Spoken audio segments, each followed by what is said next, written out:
ತಪ್ಪಿ ಕಾರು ಪಲ್ಟಿ ಹೊಡೆದಿರುವ ದೃಶ್ಯಗಳು ಒಂದೆಡೆಯಾದರೆ ಮತ್ತೊಂದೆಡೆ ಅಪಘಾತದಲ್ಲಿ ಗಂಭೀರವಾಗಿ ಗಾಯಗೊಂಡು ಆಸ್ಪತ್ರೆಯಲ್ಲಿ ಚಿಕಿತ್ಸೆ ಪಡೆಯುತ್ತಿರುವ ಗಾಯಾಳುಗಳ ದೃಶ್ಯಗಳು ಕಂಡುಬಂದಿವೆ.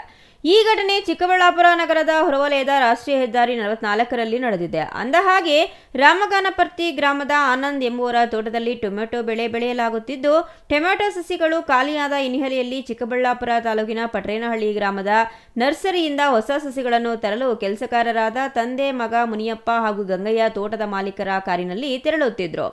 ಈ ವೇಳೆ ಏಕಾಏಕಿ ಕಾರಿನ ಚಾಲಕನ ನಿಯಂತ್ರಣ ತಪ್ಪಿ ಕಾರು ರಸ್ತೆಯ ಎಡಭಾಗಕ್ಕೆ ಚಲಿಸಿ ಪಲ್ಟಿಯಾಗಿದೆ.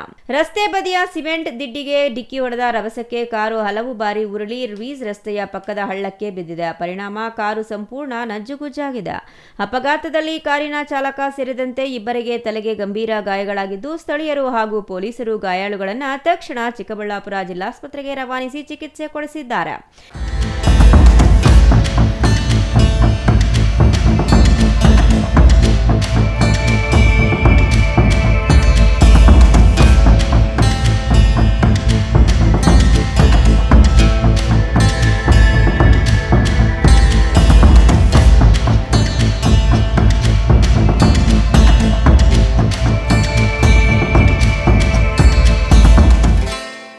ಇನ್ನು ಈ ದುರ್ಘಟನೆ ಡಿಮಾರ್ಟ್ ಮುಂಭಾಗದ ರಾಷ್ಟ್ರೀಯ ಹೆದ್ದಾರಿ 44ರಲ್ಲಿ ನಡೆದಿದ್ದು, ಮಾಹಿತಿ ತಿಳಿಯುತ್ತಿದ್ದಂತೆ ಚಿಕ್ಕಬಳ್ಳಾಪುರ ಸಂಚಾರಿ ಪೊಲೀಸರು ಸ್ಥಳಕ್ಕೆ ಧಾವಿಸಿ ಪರಿಶೀಲನೆ ನಡೆಸಿದರು.